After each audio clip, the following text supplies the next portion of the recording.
Welcome back clean news. चलिए देखते हैं उत्तर प्रदेश की 25 फटाफट बड़ी खबरों को। इससे पहले आप यूपी के किस जिले से न्यूज को देख रहे हैं, हमें कमेंट बॉक्स में जरूर बताइए।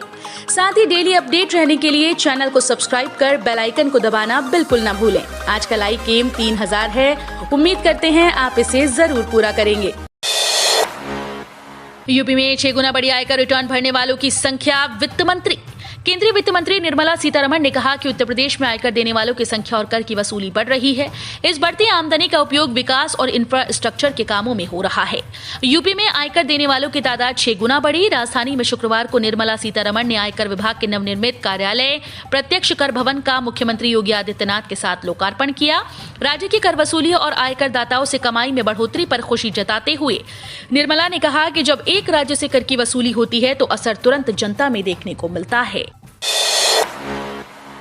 आगरा में मुगल रोड का नाम अब महाराजा अग्रसेन रोड, पुलिया का भी नाम बदला। उत्तर प्रदेश के आगरा शहर में मुगल रोड का नाम बदलकर महाराजा अग्रसेन रोड कर दिया गया। आगरा के महापौर नवीन जैन ने शुक्रवार को ये जानकारी दी। उन्होंने बताया कि सड़क के निकटवर्ती इलाके कमलानगर में रहने वाले महाराज अग्रसेन के अनुयायियों की मांग पर बदला गया है। जैन ने बताया कि शहर के सुल्तानगंज के पुलिया का नाम बदलकर विकल चौक किया गया। महापौर ने बताया कि मुगल रोड का नाम बदलने की घोषणा महाराजा अग्रसेन के अनुयायियों और स्थानीय लोगों की उपस्थिति में की गई। लखनऊ शहर के बीच में बनेंगे 5000 प्रधानमंत्री आवास योजना के मकान, मिली मंजूरी। लखनऊ विकास प्राधिकरण अब शहर के बीच में प्रधानमंत्री आवास योजना के मकान बनाएगा। इसके लिए जमीन की तलाश तेज कर दी। कुछ स्थानों पर जमीन भी मिल गई। विश्वविद्यालय रोड पर जहां मकानों के निर्माण की मंजूरी मिल गई, वहीं ऐशबाग में जमीन का सर्वे शुरू कर दिया गया। अन्य इलाकों में दूसरे विभागों की भी सरकारी जमीनें तलाशी जा रही हैं। शहर के बीच में करीब 5000 मकान बनाने की तैयारी है।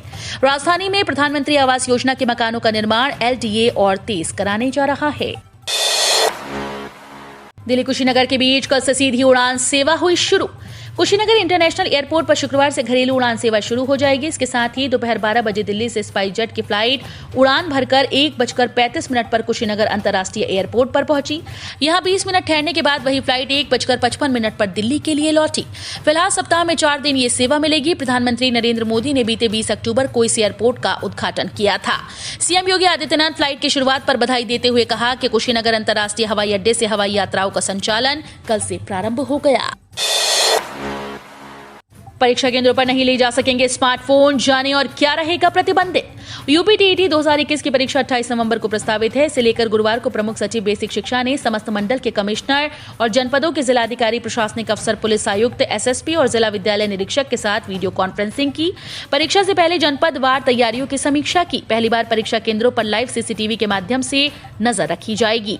राज्य स्तर पर स्थापित नियंत्रण कक्ष से लगातार मॉनिटरिंग की जाएगी। परीक्षा केंद्र के अंदर मोबाइल फोन और अन्य इलेक्ट्रॉनिक उपकरण पर पूर्णतः प्रतिबंध रहेगा। रोडवेज बसों में अब डेबिट क्रेडिट कार्ड से बन सकेंगे टिकट। रोडवेज बसों में पारदर्शिता लाने के लिए परिवहन निगम ने एक अच्छा कदम उठाया। अब डेबिट और क्रेडिट कार्ड से टिकट बन सकेंगी।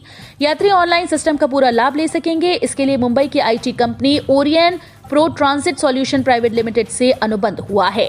कंपनी 3 माह में पायलट प्रोजेक्ट के तहत लखनऊ व गाजियाबाद की तरह ताजनगरी समेत अन्य जिलों में ये सुविधा प्रारंभ करेगी।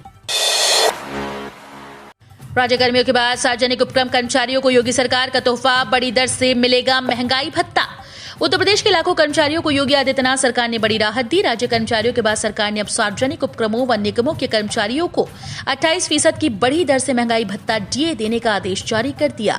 सार्वजनिक उद्यम विभाग ने इस बारे में शासनादेश जारी कर दिया है। शासनादेश के अनुसार 1 जनवरी 2000 से पुनरीक्षित वेतन मैट्रिक्स पाने वाले अधिकारियों और कर्मचारियों को 1 जुलाई 2021 से मूल वेतन का 28% DA दिया जाएगा। चुनाव से पहले पूर्वांचल को एक और सौगात। PM मोदी 7 को करेंगे खाद कारखाने का लोकार्पण।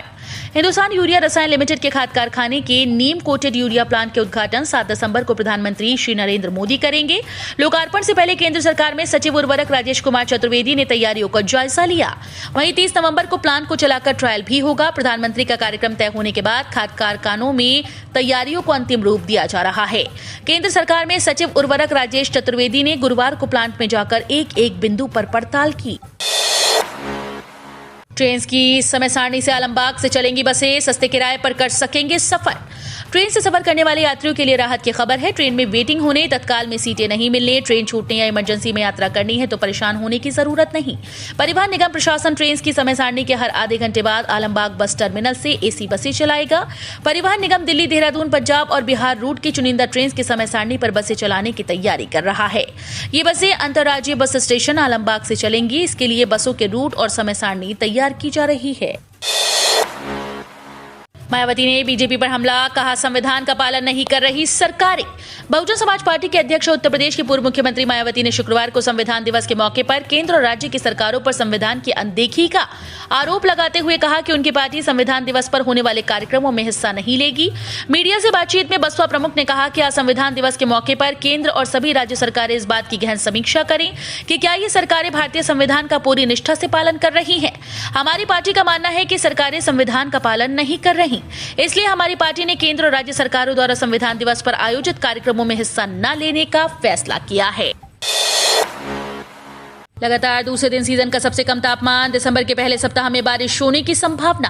कानपुर में सीजन का सबसे कम न्यूनतम तापमान रहा। दिन का तापमान 2 डिग्री गिर गया। इससे दिन की सर्दी भी बढ़ गई।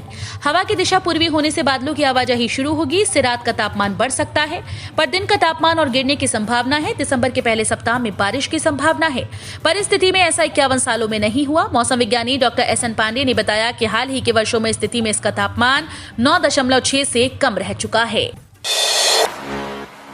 काशी विश्वनाथ कॉरिडोर, बाबा के गर्भगृह तक आएगी गंगा, द्रव्य निर्माल्य साथ लेकर जाएंगी वापस।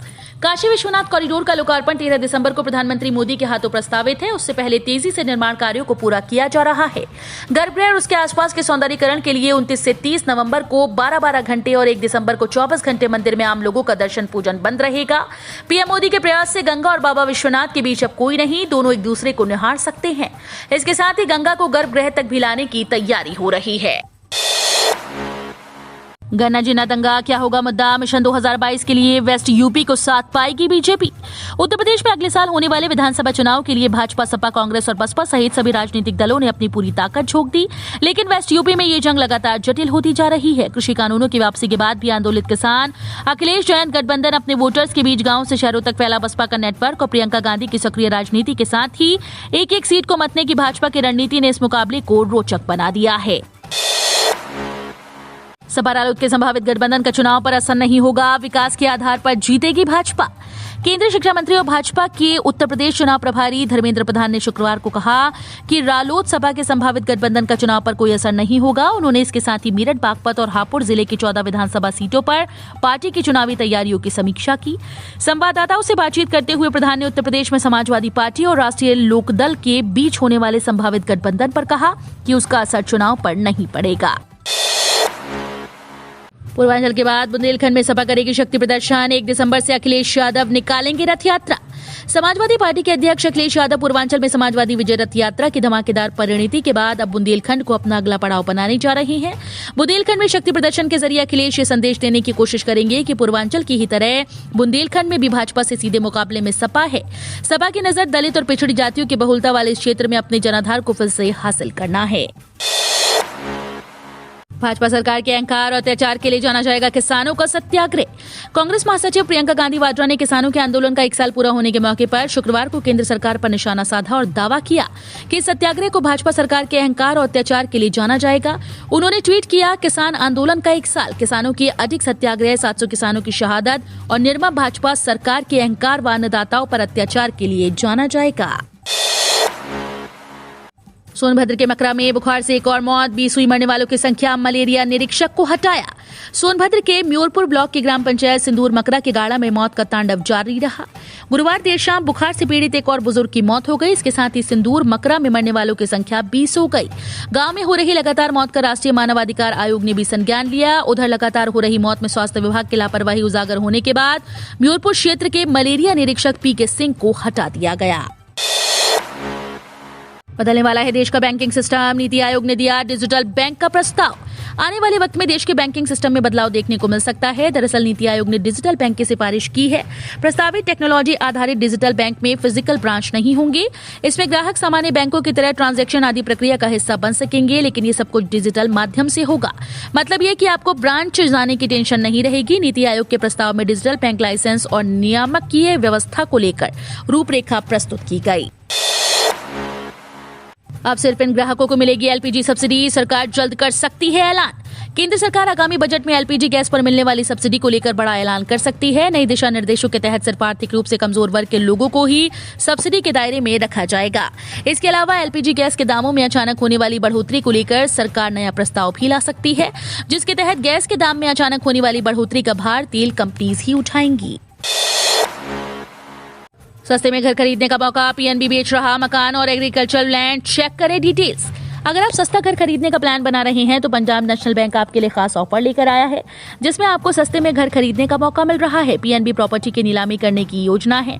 बता दें कि ऑक्शन 26 नवंबर से शुरू हो गया है। बता दें ये वो प्रॉपर्टी हैं जो डिफॉल्ट की लिस्ट में आ चुकी हैं। बता दें IBAPI की ओर से इस बारे में जानकारी दी गई है।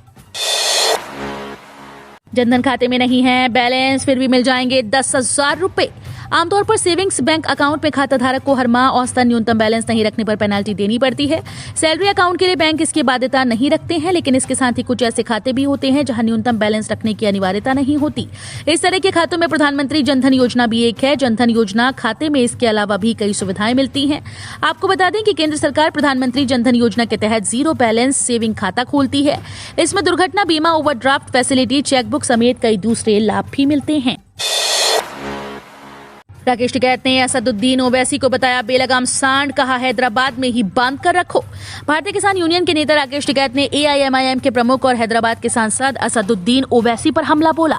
किसान आंदोलन की बरसी पर हैदराबाद के धरना चौक पर महाधरना को संबोधित करते हुए असदुद्दीन ओवैसी को उन्होंने बेलगाम सांड बताया।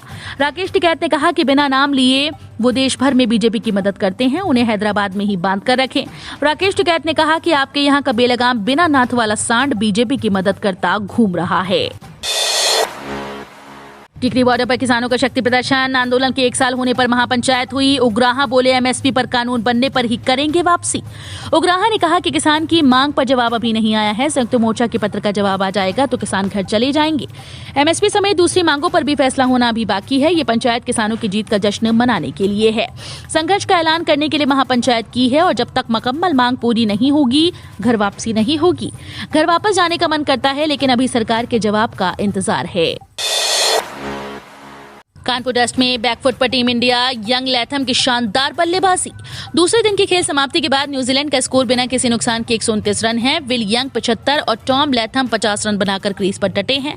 57 ओवर्स के खेल में भारतीय गेंदबाज विकेट लेने को तरस गए। टॉम लैथम को मैदानी एम्पायर ने 3 मौकों पर आउट दिया, लेकिन DRS की भी ओपनर का सहारा बनी। दूसरे दिन लंच के कुछ देर बाद भारत की पहली पारी 342 रनों पर ढेर हो गई। भारतीय पारी के आकर्षण का केंद्र डेब्यू कर रहे श्रेयस अय्यर रहे, जिन्होंने 105 रनों की शानदार पारी खेली। केवल 100 रुपए के मासिक निवेश से पोस्ट ऑफिस में खुलवा सकते हैं RD अकाउंट। बचत के पैसों को निवेश करने के लिए रिकरिंग डिपॉजिट हमेशा से एक सुरक्षित निवेश विकल्प के तौर पर देखा जाता रहा है। अगर आप भी RD में निवेश करना चाहते हैं तो पोस्ट ऑफिस की RD स्कीम योजना के तहत आप मात्र 100 रुपए प्रति महीने के हिसाब से निवेश शुरू कर सकते हैं। भारतीय डाक विभाग के मुताबिक मौजूदा वक्त में पोस्ट ऑफिस RD पर 5.8% सालाना ब्याज का फायदा मिलता है। RD से मिलने वाले ब्याज पर टैक्स भी देना होता है। हम रोज ऐसे ही न्यूज लाते रहेंगे। यदि आपने अभी तक क्लीन न्यूज यूपी को सब्सक्राइब नहीं किया है तो फटाफट सब्सक्राइब कर लें। साथ ही बेल आइकन को प्रेस करना बिल्कुल ना भूलें ताकि लेटेस्ट अपडेट मिस ना हो।